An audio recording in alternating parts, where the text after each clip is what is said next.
सभी दर्शकों को मेरा प्यार भरा नमस्कार। आप देख रहे हैं एमडी वार्ता लाइव न्यूज़। आज की ताज़ा खबरों को देखने के लिए बने रहिए मेरे साथ।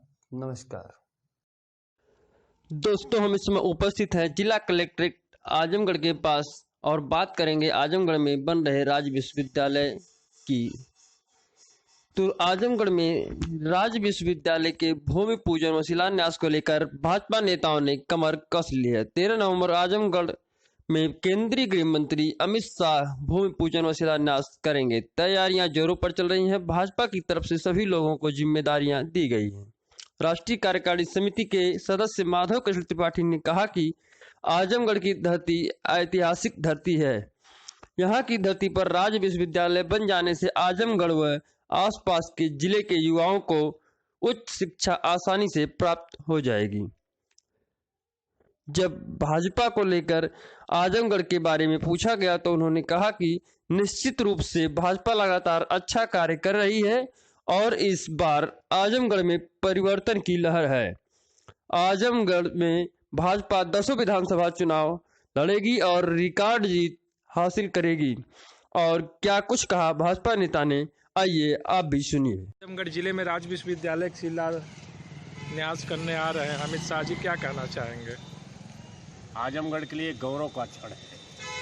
आज़ादी के बाद आजमगढ़ की बड़ी शिक्षा के क्षेत्र में उपेक्षा हुई है और विगत पिछली सरकारों ने जिस प्रकार से वादा करके शिक्षा के क्षेत्र में उपेक्षा किया, भारतीय जनता पार्टी की उत्तर प्रदेश की सरकार ने यह साहसिक निर्णय करके आजमगढ़ में विश्वविद्यालय स्थापना की और उससे भी इसमें चार लगाया है कि भारत के यशस्वी गृह मंत्री और वह गृह मंत्री जिन्होंने आज़ादी के बाद धारा 370 को हटाने का जिसने साहसपूर्ण निर्णय लिया, ऐसे ही अपने भारतीय जनता पार्टी सरकार के गृह मंत्री और आदरणीय अमित शाह जी का भूमि पूजन का कार्यक्रम आजमगढ़ में 13 को सुनिश्चित है। मैं आपके माध्यम से उनका आजमगढ़ की धरती पर अभिनंदन करता हूं, स्वागत करता हूं। क्या कहना चाहेंगे? आजमगढ़ जिला भाजपा के लिए बंजर भूमि कही जाती है, उसके लिए क्या कहना चाहेंगे? भारतीय जनता पार्टी निश्चित रूप से आजमगढ़ की बंजर भूमि, अब तक हम बंजर भूमि नहीं मानते। हम मेहनगर भी जीते रहे, इसके पहले जीते थे, हम सरायमीर को जीते थे, लेकिन कुछ निश्चित रूप से कहीं न कहीं हमारी संगठनात्मक कमियां हैं, जिसकी वजह से हम इन चुनौतियों से जिस प्रकार निपटना चाहिए, निपटने में कहीं न कहीं जिले का नेतृत्व ठीक प्रकार से जिस रूप में काम करना चाहिए, लगता है कि कहीं न कहीं उस पर मिल बैठ करके हल किया जाएगा। आप राष्ट्रीय कार्यकारिणी समिति के सदस्य हैं। आजमगढ़ में चर्चा रहती है भाजपा में गुटबाजी है, आए दिन कुछ कार्यक्रम होते रहते हैं, क्या कहना चाहेंगे इस पर? भारतीय जनता पार्टी में कोई गुटबाजी नहीं है। एक तो इतना, हाँ, बहुत सारे लंबा परिवार होता है तो बहुत सारी चीज़ें, बर्तन खटकते रहते हैं, तो उन आवाज़ों पर बहुत ध्यान देने की आवश्यकता नहीं है। और भारतीय जनता पार्टी अपने लक्ष्य को इस बार आजमगढ़ की हम सभी 10 सीट को जीतने का हमारा टारगेट है और निश्चित रूप से आजमगढ़ की जनता के बल पर और भारत के यशस्वी प्रधानमंत्री के नेतृत्व में उत्तर प्रदेश में पुनः भारतीय जनता पार्टी की सरकार बनेगी, जिसमें आजमगढ़ का 10 विधानसभा का भाजपा के रूप में प्रतिनिधित्व विधानसभा में हो, हम सभी की ऐसी अपेक्षा है।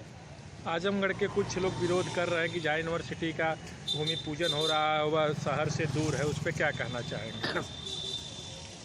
शहर से बहुत दूर नहीं है, हाईवे से 2 किलोमीटर उसकी दूरी पड़ेगी। और आप जानते भी हैं कि विश्वविद्यालय के लिए पर्याप्त ज़मीन की आवश्यकता होती है। शहर के निकट इतनी पर्याप्त ज़मीन नहीं थी और वहाँ ज़मीन उपलब्ध हुई है और कोई दूरी नहीं है। जब पूर्वांचल यूनिवर्सिटी बनी है तो जिला मुख्यालय से काफ़ी दूर है और आजमगढ़ उसकी तुलना में यह जो यूनिवर्सिटी है जिला हेडक्वार्टर से बहुत कम दूरी है और हाईवे से मात्र 2 किलोमीटर है। इसलिए किसी को उसमें संशय नहीं करना चाहिए। कहने वाले कहते हैं और हम लोग अपना काम करते हैं। हम आजमगढ़ को उस परम वैभव पर ले जाना चाहते हैं जिसको आर्यमगढ़ के नाम से लोग जानते थे। इसीलिए हम शिक्षा के क्षेत्र में ही नहीं, हर प्रकार के आप देखे होंगे कि आजमगढ़ को हमने रोडों के माध्यम से और यहाँ के सभी धार्मिक स्थलों का भी हमने विकास किया है। और शिक्षा के क्षेत्र में एक हम ये यूनिवर्सिटी आजमगढ़ के लिए मील का पत्थर साबित होगी।